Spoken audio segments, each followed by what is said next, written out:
Hello friends, I am शैल। आज की video में आपका स्वागत है। आज हम देखेंगे कोविड-19 के ट्रीटमेंट में प्लाज्मा थेरेपी का ये ऑप्शन क्या है, पेट्स के थ्रू ये इन्फेक्शन हो सकता है या नहीं, ये री इन्फेक्शन क्या है, वैक्सीन कैसे बनती है, इसकी वैक्सीन को बनने में कितना समय लगेगा और तब तक हम खुद को कैसे सेव करेंगे इसके इन्फेक्शन से। आज का वीडियो शुरू करते हैं। आपने न्यूज़ में देखा होगा कि हांगकांग में 2 डॉग्स को ये हुआ है।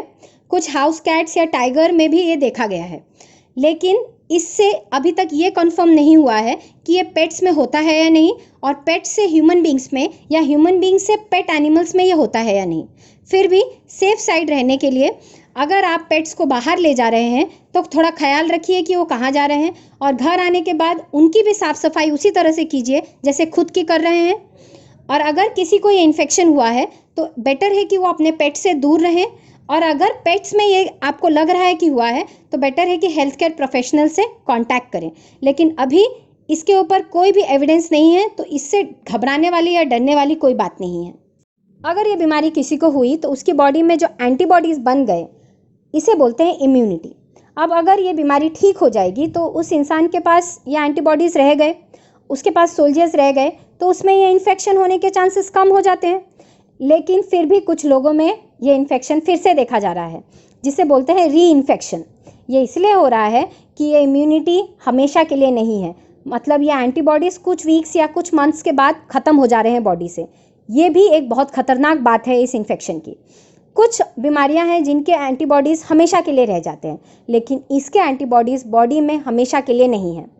इसलिए ही गवर्नमेंट इतने स्ट्रिक्ट स्टेप्स ले रही है, क्योंकि अगर ये इन्फेक्शन हो गया, लोगों में हो रहा है, फैल रहा है, 80% लोग खुद ठीक हो जा रहे हैं, लेकिन जो 20% है वो तो हॉस्पिटल्स जाएंगे, और हॉस्पिटल्स जाने की वजह से हॉस्पिटल्स के ऊपर, डॉक्टर्स के ऊपर प्रेशर बनते जाएगा, वहाँ पे जगह कम होती जाएगी, और फिर वहाँ पे भी ये लोगों को और दूसरे लोगों को फैलेगा। इस वजह से दूसरी बीमारी के लिए ख्याल रखने के लिए किसी के पास टाइम ही नहीं रहेगा। जैसे कि समझ लीजिए किसी को डायबिटीज़ है, या किसी को हार्ट प्रॉब्लम है, या किसी को पीलिया हो गया है, तो ये बीमारियों का ख्याल रखने के लिए जगह ही नहीं है, कि पैसा ही नहीं बचेगा, कि टाइम ही नहीं बचेगा। इसीलिए भी ये इन्फेक्शन बहुत खतरनाक है। और दूसरा ये कि ये बहुत आसानी से फैल जाता है। आपने प्लाज्मा थेरेपी के बारे में न्यूज़ में सुना होगा।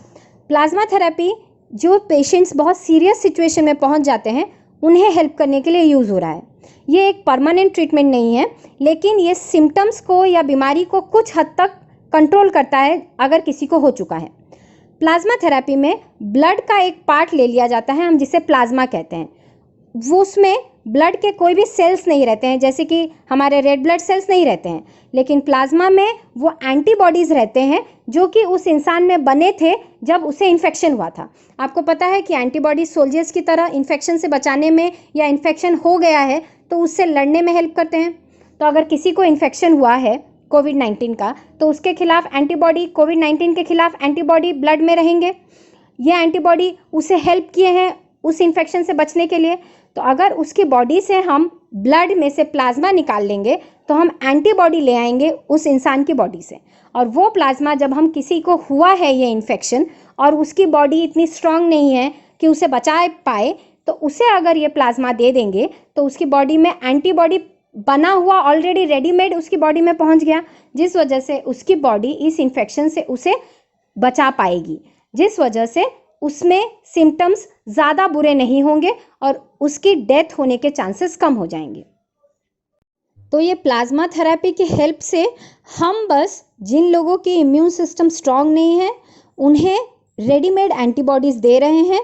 इससे हर कोई ठीक नहीं हो सकता है, क्योंकि नॉर्मली एक इंसान की बॉडी एंटीबॉडी बनाएगी और उसे ठीक कर देगी। बस जिसकी बॉडी नहीं बना सकती, हम उसे बाहर से हेल्प करेंगे। ये कोई परमानेंट सोल्यूशन नहीं है। प्लाज्मा थेरेपी हो या हाइड्रोक्सीक्लोरोक्विन हो, ये सब सिर्फ सिम्टम्स के सीवियर ना होने के लिए यूज़ हो रहे हैं। मतलब एक बार किसी को अगर ये इन्फेक्शन हो गया तो बस उसकी लाइफ को बचाने के लिए ये यूज़ हो रहा है। लेकिन ये इन्फेक्शन को रोका कैसे जाए, इसका आंसर अभी भी ह्यूमन बींग्स के पास नहीं है। अभी बहुत कम समय हुआ है इस डिजीज़ को, इसलिए इस पर रिसर्च चल रहा है। जिस दिन हमें इसका वैक्सीनेशन मिल जाएगा, मतलब जिस दिन हम कोई मेडिसिन लेके खुद को सेफ समझने लग जाएंगे, उसी दिन ये वर्ल्ड फिर से नॉर्मल हो पाएगा। और तब तक हमें खुद को ये इन्फेक्शन ना हो इसीलिए बचाना होगा, इसीलिए खुद को बस समझाना होगा कि ये डिजीज़ क्या है, ये कैसे फैलता है। वैक्सीनेशन का बनना इतना आसान नहीं होता है, उसके लिए बहुत समय लगता है। नॉर्मली एक वैक्सीनेशन को बनने के लिए 12 से 18 मंथ्स मिनिमम लगता है। अगर बहुत लकी हो गए हम और ठीक से हमें मेडिसिन मिल गया, उसका सारे ट्रायल्स सक्सेसफुल हो गए, तो भी 12 से 18 मंथ्स लगेगा उसे मार्केट में आने के लिए। फिर मार्केट के आने के बाद हमारे पास पहुंचने के लिए और भी अभी बहुत समय है। हम एक बार देखते हैं कि वैक्सीनेशन बनता कैसे है। सबसे पहला स्टेप होता है कि डिजीज़ क्या है ये समझना। अब वो डिजीज़ कौन कर रहा है ये देखना। फिर वो जो वायरस या बैक्टीरिया है उसका स्ट्रक्चर पहचानना। उसके बाद कोई एक ऐसा केमिकल को सर्च करना जो कि उसके स्ट्रक्चर को या उसके किसी फंक्शन को तोड़ सके। यहाँ तक अगर सक्सेसफुल हो गए तब शुरू होती है उस केमिकल की टेस्टिंग। अभी न्यूज़ में आ रहा है कि ऐसा केमिकल मिल गया है, तो अगर हम लकी हैं कि वो केमिकल मिल गया है तो प्री क्लिनिकल टेस्टिंग स्टार्ट होगा। प्री क्लिनिकल टेस्टिंग का फर्स्ट स्टेप होता है कि लैब में एनिमल्स के ऊपर टेस्ट किया जाता है। अगर वो केमिकल लैब में उन एनिमल्स के अंदर उस वायरस को तोड़ दिया या उस वायरस को मार दिया तो हम समझते हैं कि प्री क्लिनिकल टेस्टिंग का स्टेप सक्सेसफुल हुआ। उसके बाद वो ड्रग या वो केमिकल या वो मेडिसिन फेज़ 1 में एंटर करता है। फेज़ 1 में 20 से 100 इंडिविजुअल्स यानी ह्यूमन बींग्स को वो मेडिसिन दिया जाता है जो कि हेल्दी होते हैं, और फिर देखा जाता है कि उनकी बॉडी में क्या असर हो रहा है इसका। मतलब कोई साइड इफ़ेक्ट तो नहीं है, लेकिन वो हेल्दी होते हैं, उन्हें बीमारी नहीं होती है। अगर उनकी बॉडी कुछ रिएक्ट नहीं करती है तो हम सोचते हैं कि फेज़ 1 सक्सेसफुल हुआ। इसमें बहुत समय लगता है। अब उसके बाद ये चीज़ फेज़ 2 में एंटर करती है। वो केमिकल फेज़ 2 में 20 से 300 पेशेंट्स को दिया जाता है। मतलब ऐसे लोग जिन्हें वो बीमारी हो गई है और वो सामने आए हैं और वो बोल रहे हैं कि ठीक है हम पे ये टेस्ट कीजिए, तो उन्हें वॉलंटियर पेशेंट्स कहा जाता है। उनके ऊपर ये मेडिसिन दी जाती है ये चेक करने के लिए कि इसकी एफिशिएंसी क्या है और कोई इसके साइड इफ़ेक्ट्स तो नहीं है। अगर उनकी बॉडी में वो वायरस मर गया या वो बीमारी कम हो गई और कोई साइड इफ़ेक्ट्स नहीं है तो फेज़ 2 कंप्लीट होता है और सक्सेसफुल होता है। तब वो केमिकल एंटर करता है फेज़ 3 में। फेज़ 3 में 300 से 3000 या उससे ज़्यादा पेशेंट वॉलंटियर्स को ये मेडिसिन दिया जाता है।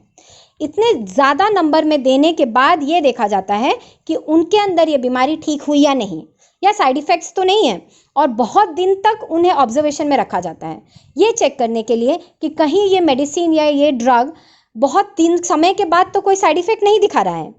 अगर बहुत समय के बाद भी कोई साइड इफ़ेक्ट नहीं आता है और वो बीमारी उनके अंदर ठीक हो जाती है, तब हम सोचते हैं कि फेज़ 3 सक्सेसफुल हुआ। फिर वो आता है FDA रिव्यू एंड अप्रूवल के लिए, जो एक कमिटी है जो कि केमिकल्स या ड्रग्स को रिव्यू करता है। अगर उसे सारे रिपोर्ट्स पॉजिटिव लगते हैं फिर ये फेज़ 4 में आता है जिसमें पोस्ट मार्केटिंग एंड सर्विलियंस होता है। वहाँ पर ये मेडिसिन या ड्रग को मार्केट किया जाता है और इस फेज़ के बाद वो मेडिसिन हमारे पास आएगी। तो अगर न्यूज़ में आ रहा है कि वैक्सीन मिल गया है, दैट मीन्स कि कोई सा ड्रग या केमिकल मिल गया है और उसका फेज़ 1 ट्रायल स्टार्ट हो चुका है, मतलब ह्यूमन ट्रायल स्टार्ट हो चुका है। आपको पता है उसके बाद भी अभी बहुत सारे फेजेस हैं, बहुत समय लगने वाला है। तब तक बस हमें केयरफुल होना है, थोड़ा हाइजीन मेंटेन करना है और पब्लिक में जाने से पहले, अपने घर से बाहर जाने से पहले थोड़ा सोच समझ कर निकलना है। Thank you for watching. मेरे वीडियो को लाइक कीजिए, शेयर कीजिए और सब्सक्राइब कीजिए। Thank you.